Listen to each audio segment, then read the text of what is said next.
Hello! So, recently, if you've seen my other videos, you'll know that I've been going through a lot of the front ends available for the AYN Thor.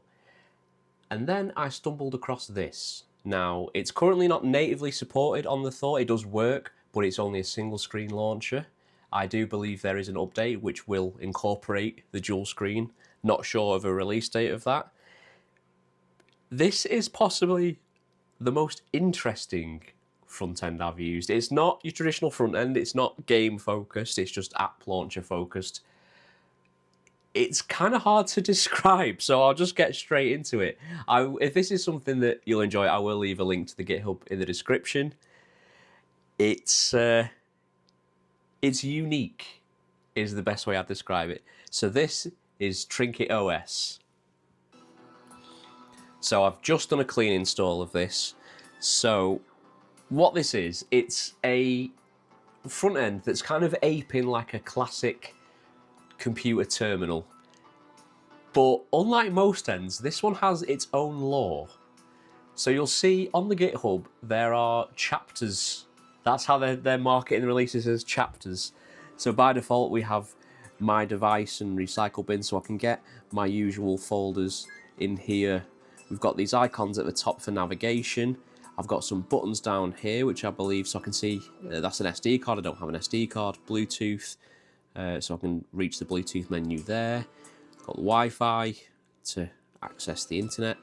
And then we've got a battery indicator, a brightness indicator. Also, if I allow it to modify system settings, I believe I can tap this and I can adjust the brightness on the fly, and the same for the volume. There's also some very kind of synth wavy cyberpunk music that's built into the OS, which kind of gives it that nice little touch. Personally, I'm not a fan of having background music on my front ends or any apps for that matter, because I'm usually watching a YouTube video or maybe watching some TV on my Plex server, so it's not my kind of thing, but if it is for you, then it's an option that's available. So let's have a quick look. I won't cover too much of this. I'll explain why shortly. So we have our apps list here, just on this little tab. You can create app shortcuts here. I haven't played around too much with this yet. So this is our menu. So we have our system menu, where we can see storage and RAM usage. Set as the default home. We can manage the apps and the shortcuts. I did tap manage shortcuts. Nothing seems to have happened. I'm assuming I've done something wrong. There's these glyphs, there's a dev menu. Again, I won't cover too much of this in depth, which I'll explain shortly. So, from a user perspective, and what's unique about this front end is that it's almost a game. They've gamified the launcher. So, you are no longer just a dweller. You've entered the vault, touched the terminal, claimed a glyph, and stepped into the network of roles. So here we have the network of roles. So we can unlock hats. So I can have a little chef's hat. And then it has achievements, which is certainly one way to get me interested, is adding achievements to your front end. So other devs, take note. Give me achievements for opening menus and I'll be all over you. There's this journal, which covers the details of each release. Again, I'm not going to cover those. They're for you to explore in your own time. There's these glyphs, which I believe are like widgets, but you have to find them and unlock them. So again, I won't be covering too much of that, because the whole point of this front end is all about discovery and that gamification. So it's more of a quick overview, not a walkthrough, because I don't think it'd do the dev any service if I just told you where everything was. And truth be told, I don't know where anything is. This has been a unique experience. We've got this little wizard guy who is called Merlinux, so props for that pun. You can drag him about the place, move him over there. I do quite like that when you move him to the half of the screen, he flips. That's a lovely little bit of salt and pepper. If you tap him, he hides away. So down the side, we've got these tabs, so you can edit the tabs at the top here. You can create custom tabs if you like. There's quick links to notes and web browsers. You can edit the pages themselves. Trinkets. So trinkets are like our little widgets. We've got our clock trinket, which by default, and this will explain what type of front end it is.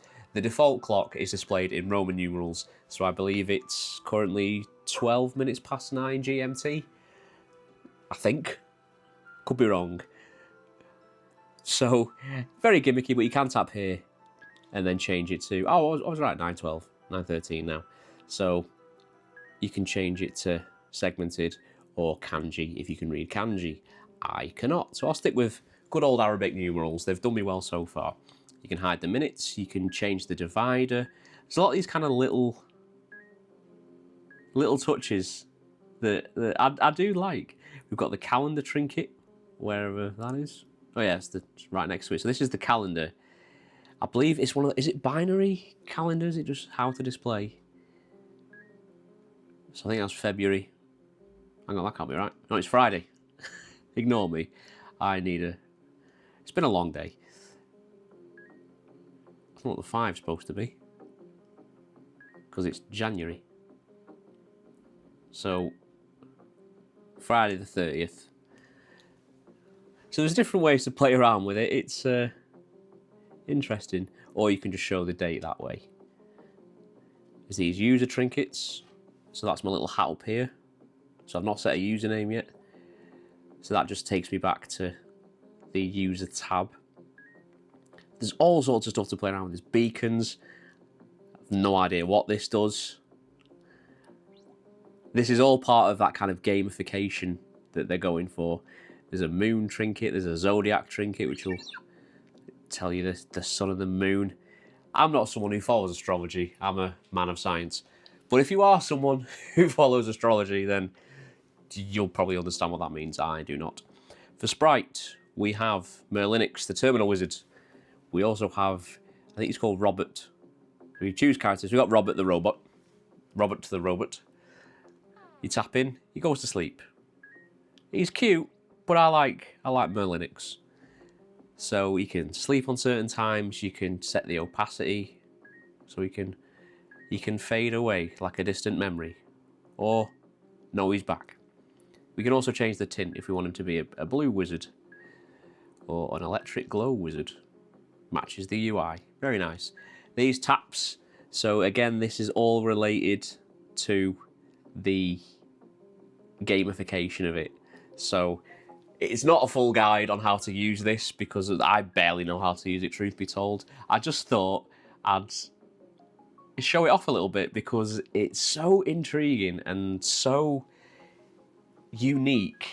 I don't think it'll be a UI that I use personally, but this seems to have quite a nice little fan base because it's incredibly neat. It's a niche within a niche within a niche.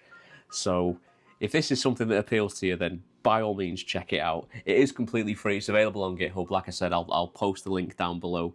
There's a little notes tab here, so you can keep track of what you found in the game.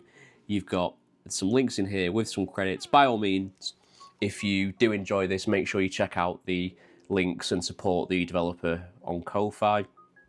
It's TrinketOS. I believe he's known as the Wizard, or he calls himself the Wizard. So there's all sorts of links there if you use things like Reddit, or if you're still on X, Twitter.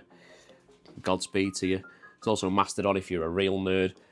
There's some lovely credits here for the music. And then there's this little tab here, which I think is one of the customizable ones.